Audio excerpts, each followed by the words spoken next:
Every single week, you're trying to find ways to improve your team. And as always, I'm going to be bringing you players that you should be buying or selling going into week 5 of the fantasy football season. Look, maybe you're 4-0 and 0-4. Let's not do anything too drastic, but let's try and take advantage of some players and maybe of some your fantasy league mates to try to improve your team week in and week out. So before we get into it, guys, look, I want you guys to wait till the end of the video because I might have a little bit of a controversial take of the person you should be selling on today's video. And before we actually get into our buy players, I want to bring you a tip that I like to use coming into now that the bye weeks have started, and something that I call swap bye weeks, right? Swap bye weeks is, right, you have Kenneth Walker, Austin Ekeler, Jerome Ford, Rachaad White all on bye, right? And I hear these two names, Kenneth Walker and Austin Ekeler, two of these foundational running backs that I'm willing to acquire. Hypothetically, you're 4-0. Hypothetically, you're 3-1. You're saying, you know what? Even if you can acquire them and maybe start a Roscoe Johnson or an Alexander Madison or whatever the case may be, I'm trying to swap my bye weeks for a player to a league member that is maybe struggling. Maybe that person that has Austin Ekeler is 1-3 or 0-4 and really needs a win. And hey, you have somebody that can help him win. Maybe you have a DeAndre Swift, right? DeAndre Swift bye week is not until week 12. And you want to get rid of that bye week already so you can have Austin Ekeler on your team. He's back and healthy, and then you can start him for the rest of the season, set and forget. That's something that I like to call swap bye weeks, not only for running backs, wide receivers, tight ends, it's literally for everyone in fantasy. So just a little tip, hopefully that can help you. If you have any questions about that, please comment down below. Hopefully I explained that okay. But let's go to my first buy low player, somebody I am really excited for at the running back position, and that is Breece Hall. Okay, currently RB32 on the year. This is by far my favorite, and I think the best buy low player you can try to acquire right now. And I think he's still buy low because I think a lot of people in the fantasy community are panicking still on Breece Hall, because if you are kind of a novice and you fantasy football playing, you're saying this guy hasn't been playing well, you maybe haven't been picking or catching with all the reports that has been released or leading up to the season. Like we know, because Zach and I have been preaching, don't expect Breece Hall for the first half of the season, the first month of the season, to be picking up where he left off before he tore his ACL. You have to wait a little bit for him to really get the range, and I think that's exactly what you could be doing here. And what is that context, right? We saw Breece Hall come out in week 1 in Buffalo, have an amazing game, 10 attempts, over 120 yards. We said, this is the old Breece. We were like, holy shit, excuse my language, but ACL, no, I mean, he's back. But then it falls back to going to Dallas, only 4 carries, then New England, 12 carries, then this past week against Kansas City, where he had 6 carries on the ground, but was still very efficient. He's been doing great on the ground, averaging 6.5 yards per carry. And I think we can easily see that improve. Now he plays Denver in week 5, who currently give up the most fantasy points to the running back position. And let me remind you the points that they gave up in the first 4 weeks of the fantasy football season. Week 1, you probably see it on your screen, Josh Jacobs, I would say the lowest fantasy points we've seen, just under 10 points. Week 2, Brian Robinson, somebody we did not expect to go off, over 28 fantasy points. Then you have in week 3, both Raheem and Devon Achane go off with 45 fantasy points for Raheem and over 50 points for Devon, which is absolutely crazy. Then we go to week 4 to Khalil Herbert, who was a must start for Zach and myself coming into that week. We said he was going to have a great game. Look what he does. He finishes with over 22 fantasy points coming into that week. There is no doubt in my mind, you're probably watching, like, picture this, okay? Because I don't think a lot of people know this context. You're watching NFL Red Zone, Scott Hanson saying, the kickoff for the Broncos games and Jets game is about to happen. But let me tell you a fun fact, right? This is my Scott Hanson voice. Breece Hall, nearly a year later since he tore his ACL, going back to the same stadium that he tore his ACL against the Denver Broncos, week 7 of last year. It's week 5, 2 weeks out is the difference. Returning back to that stadium once again, can he picked off right where he left off? What's crazy about that is Robert Saleh this week said Breece Hall is going to get the full range. They're taking the training wheels off. They're taking the handcuffs off. They're saying, Breece Hall, get loose, my guy. And that's exactly what we expected coming into this season, saying you have to wait 4 to 5 weeks. Is coming here in week 5 where he's going to be picking off where he left off. Last year, before he tore his ACL, he had 4 carries for 72 yards, over 13 fantasy points. If I remember correctly, that happened all within the first quarter of the game. Correct me if I'm wrong down in the comments, but he was going off. Okay, so do not worry about Breece Hall's workload. And if you are concerned, and if you are somebody out, if you have trying to acquire Breece, right? And try to take advantage of your league mate, because I don't think they necessarily know. They're not hearing it. They're just seeing his fantasy stats and saying how disappointing has he been the past couple weeks. So here are some players that I'm willing to try and trade away to acquire Breece Hall coming in to this week. And some of these guys may be on buy, and some of these guys may have the best matchup. Some of these guys, they rather have. Okay, I think of Jerome Ford, who's on a bye week this week, that has been doing okay. Brian Robinson, who has one of the best matchups. Isaiah Pacheco, who has been going off. Rashad White as well on a bye week. What about a Raheem Mostert? I would personally rather have Breece Hall over him. I would also say a Devon Achane, even though he's been popping off. There's so many more names that you can go buy and really acquire to go out and try to acquire Breece Hall. So hopefully that helps for you guys. Please, if you have any comments, concerns, comment down below with any questions regarding Breece Hall. And going to my second buy low players, go to the wide receiver position here. And that is Chris Olave, wide receiver 28 on the season. A lot of people in our live streams and our comments this past week so far has been saying, what should I do with Chris Olave? What's going to happen with Chris Olave? And I'm saying, I'm confused, right? He had one bad game. And you look at the context of these games. Look what he did in the first 3 weeks. Averaging over 70, nearly 80% of the snap share, averaging 7 receptions per game, over 10 targets, 100 yards, over 17 fantasy points in those first 3 games. He was wide receiver 12 in the first 3 weeks, and he has one bad game, and everyone's stepping back and saying, whoa, Chris Olave, I don't know, man, I just don't know. I mean, we had other superstars who are panicking, or who aren't getting as much concern, but Chris Olave now has a problem. I don't get it. I understand that last week was a massive disappointment. I understand that Derek Carr is dealing with that shoulder injury. Look, if Derek Carr is on 100%, I get it. You still have Jameis Winston in the backfield, or as a backup, who they didn't start, which I believe really hindered Chris Olave, because we saw a lot of missed opportunities for him. And you saw down the field. I mean, I don't know if you guys remember, he was streaking down the field. Derek Carr throws the ball, and if he only, I mean, obviously the defender was great defending pass, but if he catches that ball, we're having a different conversation today, right? And I think that's what we have to understand. I also believe a lot of people are panicking because what they saw from Alvin Kamara, getting 14 targets, and that clearly proves my point that Derek Carr was not 100%, meaning that he needed to check the ball down more times than not, and he did not have the ability to throw the ball down the field to Chris Olave. So you guys need to relax, calm it down. If Derek Carr plays, you still have to start Chris Olave. If Jameis Winston plays, you're still going to start Chris Olave. I'm not starting Chris Olave, if Taysom Hill is starting at quarterback. Personally, maybe we can have a different conversation. But Jameis Winston, we've seen how he has produced fantasy relevant wide receivers in the past. We've seen, obviously, Derek Carr produce fantasy relevant wide receivers. So stay calm, don't panic. And if somebody is panicking about Chris Olave, maybe one of your lead banks is in our comments, in our live stream, saying, I don't know about Chris Olave, man. You hit him up. And you say, here's some players that you can try and trade him away, or trade away to him. Michael Pittman, I'd rather trade away for Chris Olave. Nico Collins and Adam Thielen. I would even say you can give Adam Thielen and a little bit more to acquire a Chris Olave. What about DJ Moore, a Hollywood Brown, a Mike Evans, who has a hamstring injury and is on a bye week right now? Those are some players I would trade away to acquire Chris Olave. Hopefully that helps.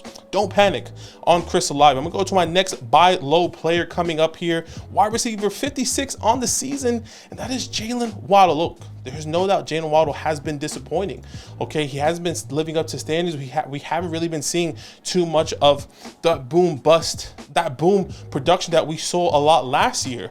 And I think a lot of people are worried because this offense is crazy, right? It's crazy to say, not crazy to say to me, because I really believe in Tua. He's on an elite, high-powered offense with Tua, Tyreek Hill, Waddle, Devon, Raheem. This is a high-powered offense who scoring the most points per game, the most yardage per game in the first 4 weeks. And if you can buy the dip on Jalen Waddle right now, before he does have a boom game, whether it's this week or in 2 weeks or in 3 weeks where he scores 40 points like any week like we've seen Tyreek Hill does, right? Maybe 40 points is a bit of an exaggeration. Maybe he gets 25 plus points, 30 plus points. That's when you're going to be like, dang, I wish I bought Jalen Waddle. So Jalen Waddle here is a phenomenal bounce back week. But remember the context, right?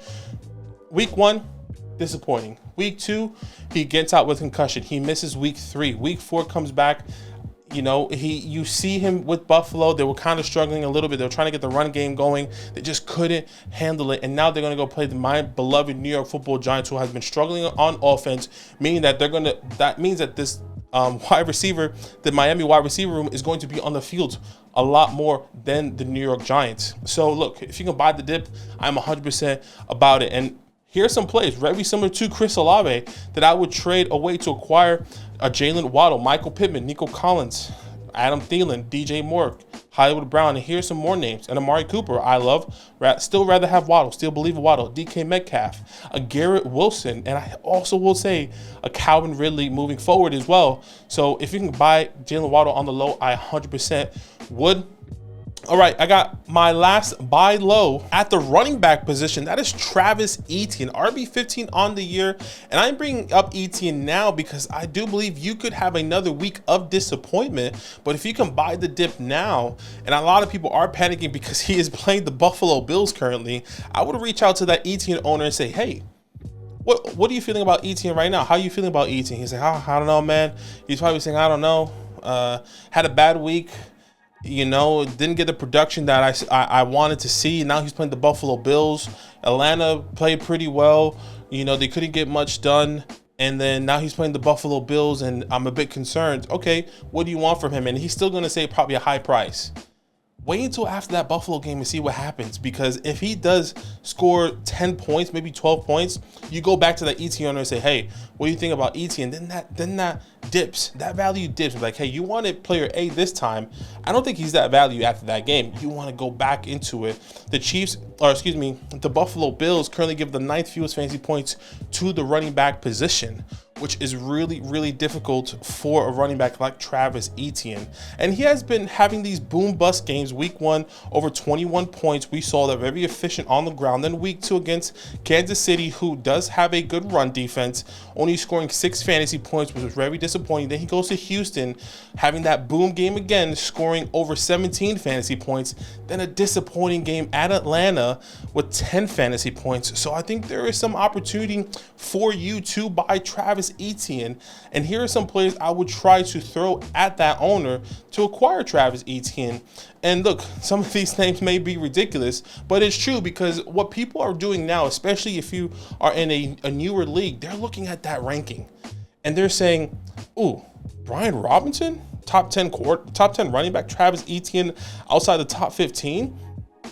They might want Brian Robinson. What about a James Cook, who I love, a Jerome Ford, a Michael Pittman, a Hollywood Brown? These are some players I'm willing to trade away to acquire a Travis Etienne. So try and get that dip right now before he kind of pops off, and not after this week, but maybe even next week. Okay, so keep that in mind. You do have a 2-week window if I am predicting this correctly. All right, my last player, my sell high player, and I think this one's very controversial here because I don't think a lot of people really like the idea of them selling this player.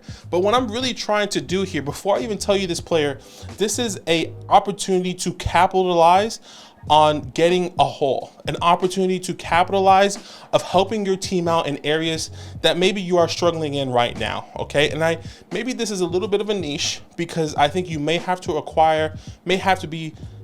have both of these players on your team. But if not, I still believe you could trade either one of these guys away. And those players are Puka Nacua and Cooper Kupp.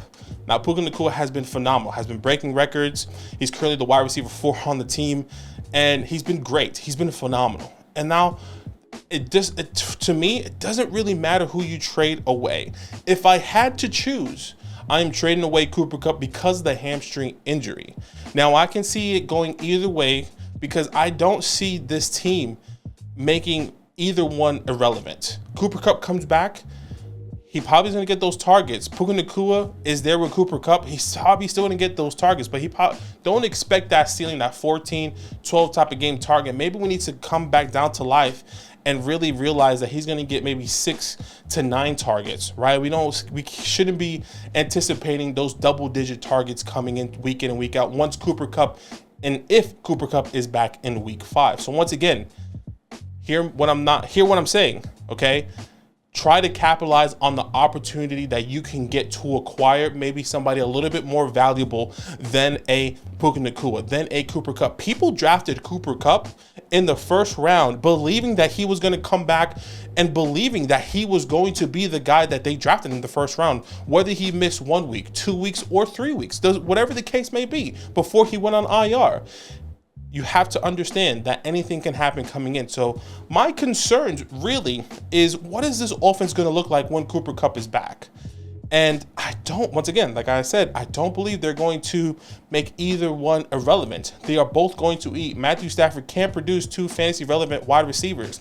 This could be, a T. Higgins, Jamar Chase, a Jalen Waddle, Tyreek Hill, a Devonta Smith, AJ Brown type of scenario. But as we always say, if you do have both on your team, you limit your upside if you have to start both of them week in and week out, just like we tell anyone, like ourselves.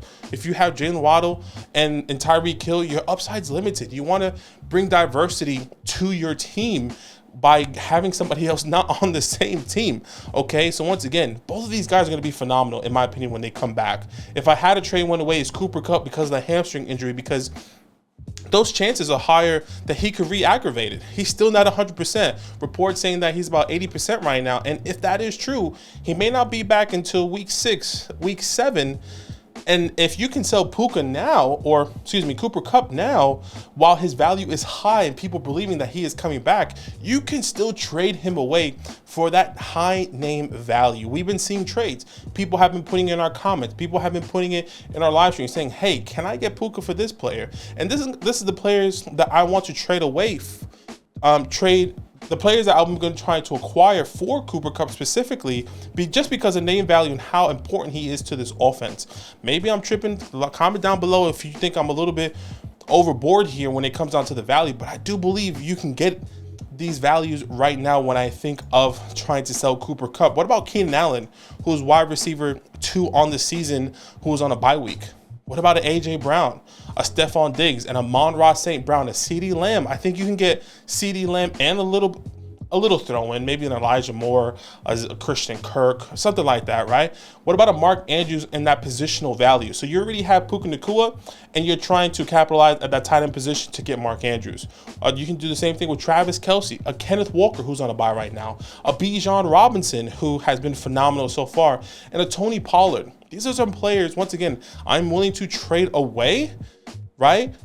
I'm willing to acquire to trade trade away Cooper Kupp. That was really difficult. English is hard. Those are the players that I'm going to try to acquire if I have Cooper Kupp, okay? Because I think you can really exploit some opportunities and some ways to improve your team week in and week out, specifically coming into this weekend. If Cooper Kupp gets the green light, you better message those players, right? Message all your league mates and say, what can I get for Cooper Kupp right now? Because I think a lot of people are going to be excited. A lot of people are going to be ready to take that opportunity to acquire Cooper Kupp, saying he's healthy, let me get him.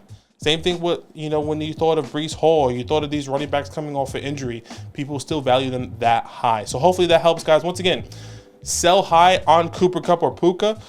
Buy low, Travis Etienne, Chris Olave, Jalen Waddle, and Breece Hall. Hopefully that helps. Guys, good luck going into the Thursday night games tonight. We appreciate each and every one of you. Make sure you like, comment, and subscribe. And as always, flockfantasy.com/slam, the best place to support what Zach and I are doing here. Over 300 plus players that you can get on the Flock Fantasy website that Zach is ranking weekly, which is awesome over there. Not only that, go to our fantasy hotline. If you sign up with the promo code LAND, you can get a hotline saying, hey, I have a trade question. I have I have to set my lineup. Can you help me? We'll help you with Dynasty, Redraft, Debbie, whatever the case may be. We have that fantasy hotline when you sign up using our promo code LAND, okay? Appreciate each and every one of you. And as always, it's all love. Now that those idiots are done talking, who needs some rankings? Hell yeah, I need some rankings. Then use promo code LAND, L-A-N-D, for 30% off any membership at flockfantasy.com. Oh. It's so easy, even your grandma could scan that QR code right there.